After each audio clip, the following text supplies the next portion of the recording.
ये सब क्या है मीरा? सॉरी, मैं तो बस ऐसे ही। सॉरी क्यों बोल रहे हो? पवन अच्छे से समझते हैं कि मेरी भी जरूरत है ना पवन?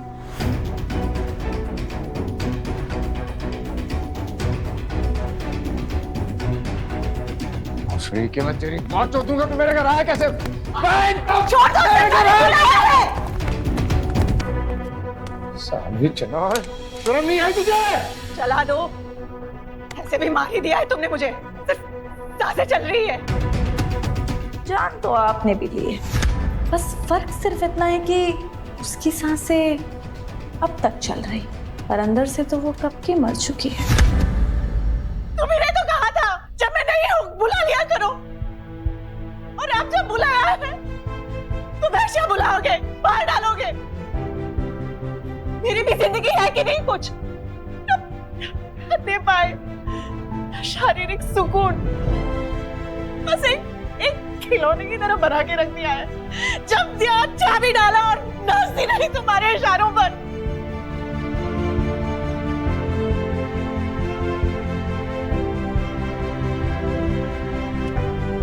हृदय, तुम जाओ, मैं तुम्हें बाद में फोन करती हूँ।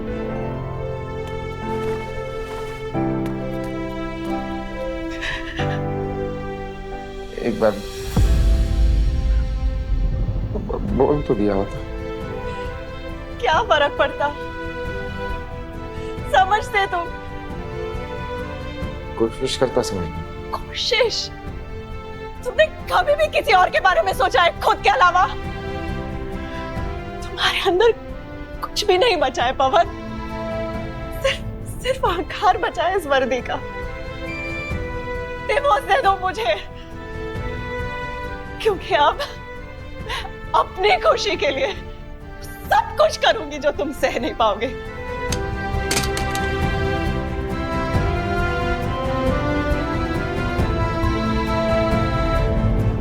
बहुत समय से इस पिंजरे में बंद थी,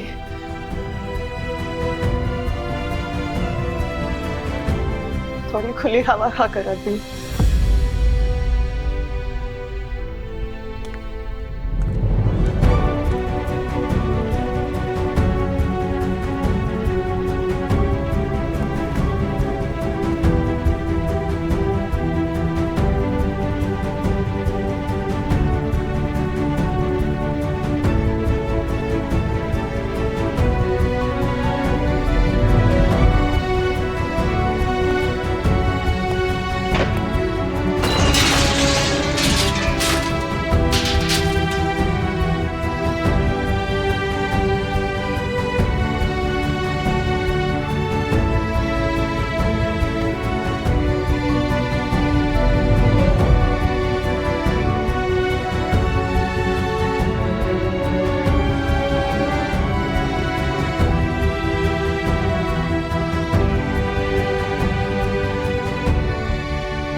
सर,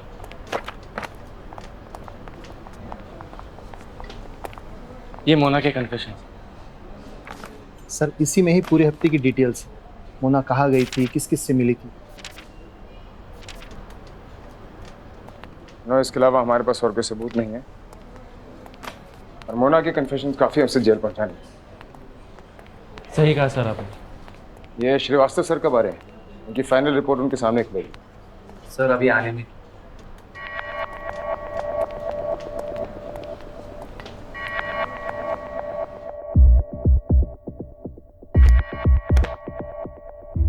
ये तो चलता फिरता बॉम्ब है, जहां जाती है लाशें बिछाती है। बिल्कुल सर, शक्ल से जल पर ही लगती है, पर कर्मों से पिराना है। कब आ रही है? आती होगी सर।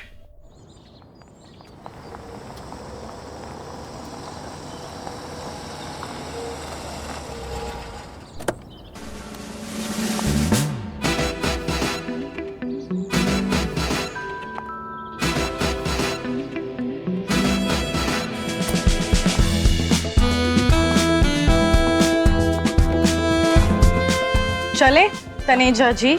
जी। तुम मानती हो ना तुम गुनहगार हो?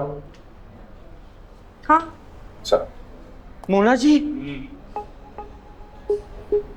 कन्फ्यूज कर दो, हम आगे की कार्रवाई शुरू कर देंगे। डरो मत, तुम्हारे मेंटल काउंसलिंग की अर्जी मैं खुद ऊपर दूंगा। पवन सर, मुझे एक लैपटॉप चाहिए। ये क्या मजाक है? वो क्या है ना, मैं बहुत बोर हो गई। आपने मोना को कुछ ज्यादा ही सीरियसली ले लिया, इसलिए अब मैं बताती हूँ इस कहानी का दी एंड। सर ये माइंड गेम खेलती रहेगी, हमारा टाइम वेस्ट करेगी। कन्फेशन पे साइन करो। करो। इंसान के सामने जब उसका सबसे बड़ा डर आता है ना, तो या तो फिर वो निडर हो जाता है या तो अपनी जान ले लेता है ना सर? सर ये साइको औरत है, ऐसे कहानियां बुनती रहेगी, टाइम पास करती रहेगी। काम डाउन पवन। साइको औरत बुला रहे हैं मुझे सिर्फ एक लैपटॉप मांगने पर। पता है ना आपको पवन सर, मानहानि का केस लगा सकती हूँ आप पर। सर आप तो सीनियर हैं, आपको तो पता ही होगा ना, मोना अपने राइट के लिए बोल सकती है कि नहीं? लैपटॉप लेके आओ।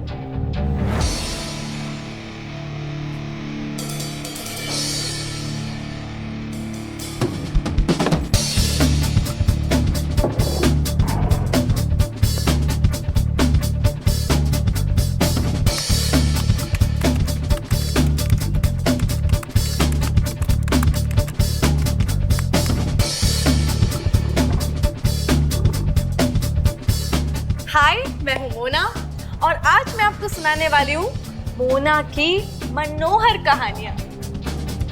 तो आज की पहली कहानी है मोना और जो की।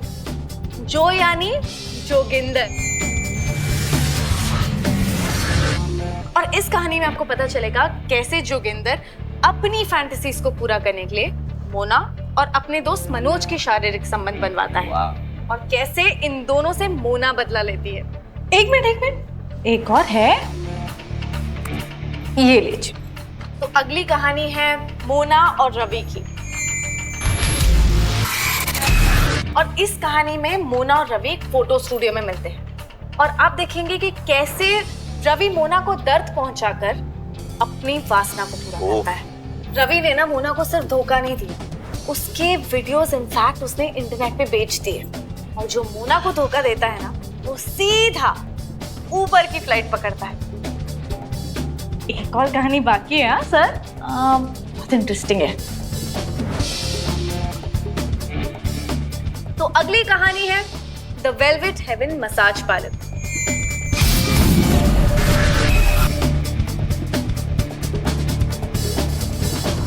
काफी इंटरेस्टिंग कहानियां थी आपकी। तो अपनी ऑडियंस जानना चाहेगी कि आपकी अगली कहानी किस पे होगी। वैसे मैंने सोचा तो नहीं है, पर कोई भी हो सकता है। कोई कैफे का ओनर, या फिर कोई बिल्डर, या फिर कोई लॉयर। तो यही मोना की मनोहर कहानियां सुनने के लिए stay tuned in to 9 films. तो ये थी मोना की मनोहर कहानियां, उस साल की सबसे मजेदार एक सीरियल किलर की काल्पनिक कहानियां। अगर आप लोगों को अच्छी लगी ना, तो लाइक और कमेंट जरूर कीजिए। ये क्या मजाक है? अरे ये तो काल्पनिक कहानियां हैं, इसका वास्तविकता से कोई लेना देना नहीं है, यही मेरा कसूर है। पवन, सर इसने खुद कबूल किया था सर, ये खूनी है। 2 साल पुरानी कहानियां सुनाई थी आपको। मोना एक टीवी शो की होस्ट भी है, खून बहुत किए हैं, लेकिन सिर्फ अपने लेख में, और वो भी अपने फैंस के मनोरंजन के लिए। 4 लाख फॉलोअर्स हैं सर मेरे, कल 40 लाख हो जाएंगे। आपको पता है लोगों को ये खून खराबा सीरियल किलिंग वाली स्टोरीज बड़ी अच्छी लगती है। सर इसीलिए नौशाद का खून किया। नौशाद की बीवी का भी इसी ने ही खून किया सर। नौशाद के मरने पर उसकी बीवी को पूरे 2 करोड़ मिले हैं, और नौशाद जिस काम के लिए मरा उसके तो वो मजे भी नहीं ले पाया। ये साला दारू भी ना बड़ी कमीनी चीज। सर ये बहुत शातिर हो रहा था, बाहर जाके और खून करेगी। प्लीज इस पे कन्फेक्शन पे साइन ले लीजिए सर। कौन सा कन्फेशन? मैं तो अपनी लिखी हुई कहानी सुना रही थी सर।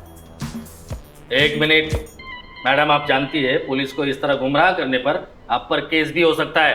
सर मुझे तो बेल मिल गई थी, पर पवन सर ने बिना किसी कानूनी तरीके के मुझे यहाँ पर बिठा रखा है ना तनेजा जी? हाँ सर।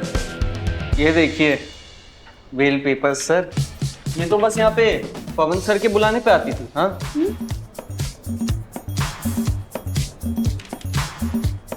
इस कन्फेशन के अलावा कुछ और सबूत है तुम्हारे पास पवन? नहीं सर, इसके अलावा और सबूत नहीं मेरे पास। पर सर इसने खुद कबूल किया कि ये खूनी है। मेरे साथ बाहर आओ, तुमसे बात करनी है। सर इसकी कस्टडी। सिस्टम का बहुत मजाक उड़ चुका है पवन, अब और नहीं। तुझे खुशी ना दिलाएगा तो मेरा नाम भी पवन है।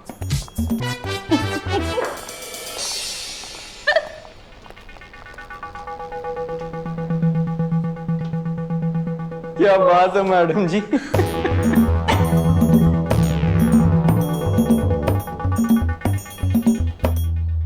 थैंक यू तनेजा जी, आपकी फीस ट्रांसफर हो जाएगी। इसमें थैंक यू की क्या बात है मोना जी, ये तो मेरा काम था। वैसे एक लॉयर की जरूरत फिर पड़ेगी, जल्दी कॉल आएगा आपको। ओके मोना जी, एक सवाल था। अंदर जो कुछ हुआ वो सब सच था या कल्पना?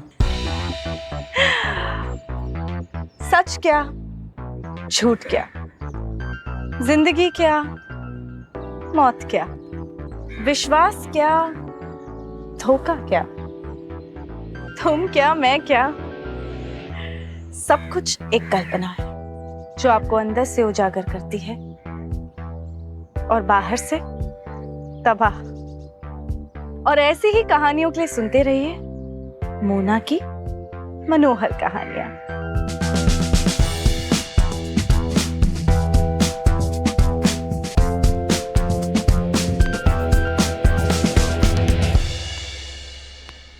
सस्पेंशन ये गलत है सर।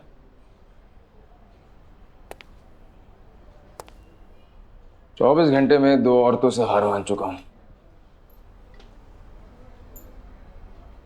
सस्पेंशन तो बड़ी छोटी चीज है। पर मुझे ये समझ में नहीं आ रहा है कि ये जो भी कहानियां थी 2 साल पहले बोली गई है, पर ऐसे सिमिलर कनेक्शन वाले मर्डर उसके बाद में हुए हैं।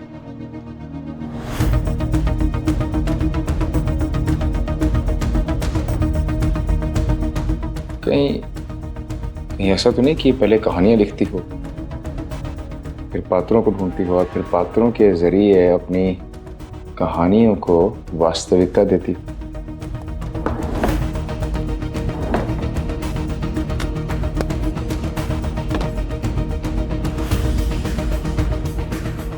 तो अपनी ऑडियंस जानना चाहेगी कि आपकी अगली कहानी किस पे होगी। वैसे मैंने सोचा तो नहीं है, पर कोई भी हो सकता है। कोई कैफे का ओनर, या फिर कोई बिल्डर, या फिर कोई लॉयर। सर ये तो सबकी मां निकली, अब क्या करें सर? इसकी अगली गलती का इंतजार। कह रहा मैं फ्री हूं, बाज की नजर रखूंगा इस पे। इससे मेरी मुलाकात अब बहुत जल्दी होगी।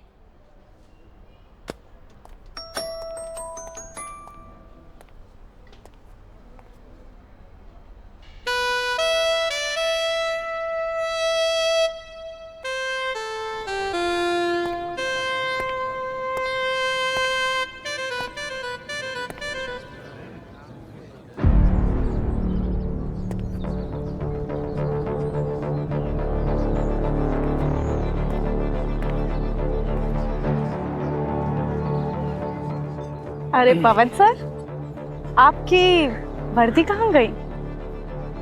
आप इन्हें छीन ली? मैं सिर्फ सांसें छीनती हूँ, रोजगार नहीं। पर मैडम हमारे केस में तो आपने रोजगार भी छीन लिया, जब तक सच्चाई सामने नहीं आती। अब आपसे क्या सच छुपाना पवन सर। इनफैक्ट आपके सामने तो सारे राज खोलने का मन करता है। ये फिर आज रात को खोलते सारे राज। पवन सर, लगता है आप भूल रहे हैं, आप शादीशुदा हैं। जब बीवी ने नहीं याद रखा तो हम याद रख के क्या करेंगे? उस बेचारे की तो मजबूरी थी। यही तो चक्कर है मैडम, हर कोई अपनी अपनी जगह मजबूर है। वो मजबूर थी अपनी जरूरतों के लिए और आप मजबूर हैं कचरा साफ करने के लिए। अरे कचरे से याद आया, वो लड़का देख रहे हैं, ललित मल्होत्रा, इस कैफे का ओनर। पता है, बिल ही नहीं देने देता मुझे।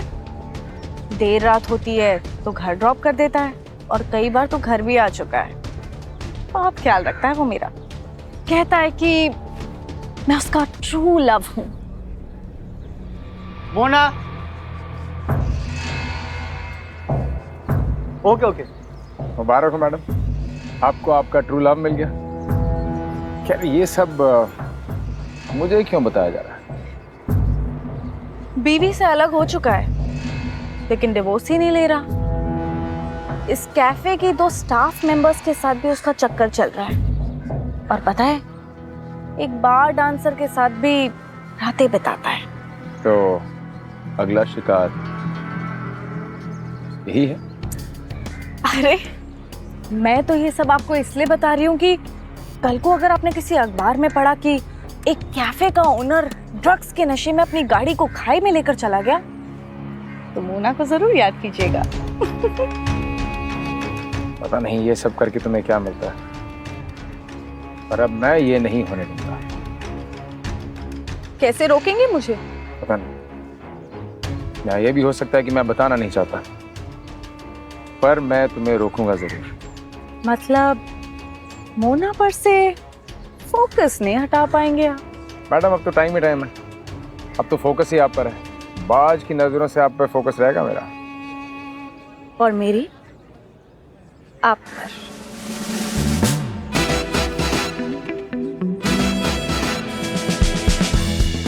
फिर तो मिलते रहेंगे। जी बिल्कुल।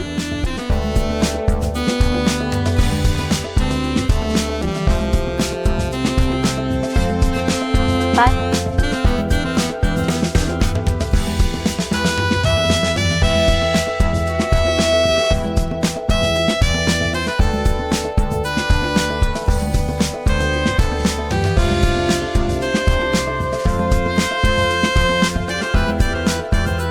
असली मोना कौन है, वो क्या चाहती थी, वो समझ नहीं पाया। उसके चेहरे पर शिकंज ना थी और ना ही कोई गुनाह करने का पश्चाताप। लाल लिपस्टिक और रंगीन साड़ियों के पीछे छुपा था एक घना अंधेरा जो पूरे शहर में अंधकार ले आया था और फिर भी मुस्कुरा रहा था। लगाव भी हो गया था उससे और नफरत भी। बस एक ही सवाल दिमाग में रेंगता हुआ, असली मोना कौन है?